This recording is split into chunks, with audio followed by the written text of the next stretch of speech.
Big Boss season 8. So present సండేకి సంబంధించి first promo అయితే వచ్చేసింది. హౌస్ మేట్స్ కి ఫుల్ ఫన్ ఇచ్చే విధంగా ఒక ఫన్నీ టాస్క్ అయితే నడుస్తుంది హౌస్ లో. ఈ టాస్క్ ఎలా ఉంటుందంటే ఫస్ట్ డైలాగ్ అవినాష్ కి అయితే ఇస్తారు. Avinash to Tasty Teja. So Avinash dialogue చెప్తే టేషి తేజ అది చెవులకైతే సైలెంట్ బాక్స్ పెడతారు. సో వినకుండా జస్ట్ లిప్ మూమెంట్ తో చెప్పేసాలి. డైలాగ్ ఏమిటంటే చిన్న బ్రేక్ ఇస్తే చిటికగా వచ్చేస్తా. సో కరెక్ట్ గా చెప్పేశాడు Tasty Teja. Next contestants Nabeel to Rohini. Nabeel dialogue చెప్తాడు, రే ఎవర్రా మీరంతా అని. సో ఆ డైలాగ్ ని లిప్ మూమెంట్ కనిపెట్టి రోహిణి అయితే కరెక్ట్ గా చెప్తుంది. Third contestants Prerana to Gautam.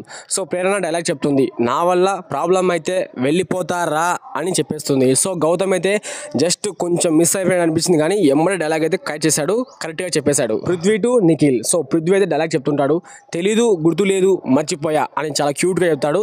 So అదే విధంగా నిఖిల్ అయితే కరెక్ట్ గా గెస్ చేసి చెప్పేస్తాడు. ఇక్కడ క్యూట్ వాడు ఎందుకు అని అంటే విష్ణుప్రియ హౌస్ లో రియాక్ట్ అయిపోయింది. సో చాలా క్యూట్ గా చెప్పాడండి ఇలా పృథ్వీ క్యూట్ గా అంటే హౌస్ మేట్స్ అందరికన్నా నీకే బాగా క్యూట్ అనిపిస్తుంది అమ్మా అని చెప్పి నాగార్జున రీకౌంటర్ ఇస్తారు. Last person Yashmi to Avinash. So Yashmi అయితే చెప్తుంది ఆకు పాకు కరివేపాకు. సో అవినాష్ మామూలుడు కాదు, కరెక్ట్ గా చెప్పేశాడు. సో మొత్తానికి అయితే ఈ టాస్క్ తో ఇంతటితో అయిపోయింది. సో హౌస్ మేట్స్ ఫుల్ హ్యాపీగా ఉన్నారు. సో నెక్స్ట్ ఎపిసోడ్ లో మాత్రం ఎలిమెంట్ సంబంధించి టెన్షన్ సో స్టార్ట్ అవుతుంది. సో మనకు లైవ్ నచ్చింటే అదేవిధంగా వీడియో నచ్చితే ఖచ్చితంగా లైక్ చేయండి.